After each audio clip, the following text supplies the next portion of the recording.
Assalamualaikum warahmatullahi wabarakatuh.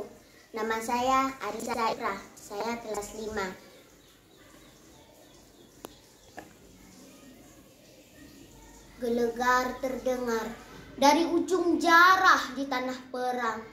Berdarah, bergenang mayat, berdengung lantunan takbir. Mereka menyekan nanah yang tersiram rudal, menyapu tanah suci yang berbekas pijakan Yahudi. Pelipis menangis, kaki tersorok peluru, tangan dihentak manusia bermata Zionis. Tak gentar untuk mati, mengaumlah mereka, para pemilik pasir berdarah Anbiya. Aqsa, kalian adalah malaikat yang berkaki di bumi. Tulang dan raga, bukan pemilik nyawa.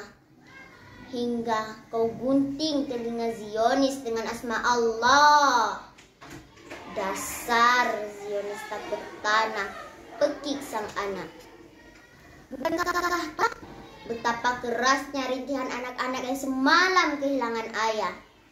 Bayi di bawah runtuhan rumah yang berlapis debu, ataukah ibu yang melihat anaknya bertumbuh menjadi imam di dalam mimpi?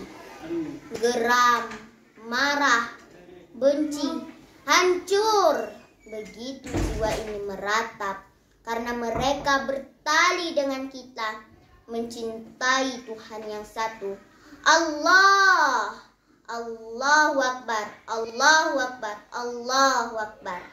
Goresan saja. Irma Safitriani. Assalamualaikum warahmatullahi wabarakatuh. Oke.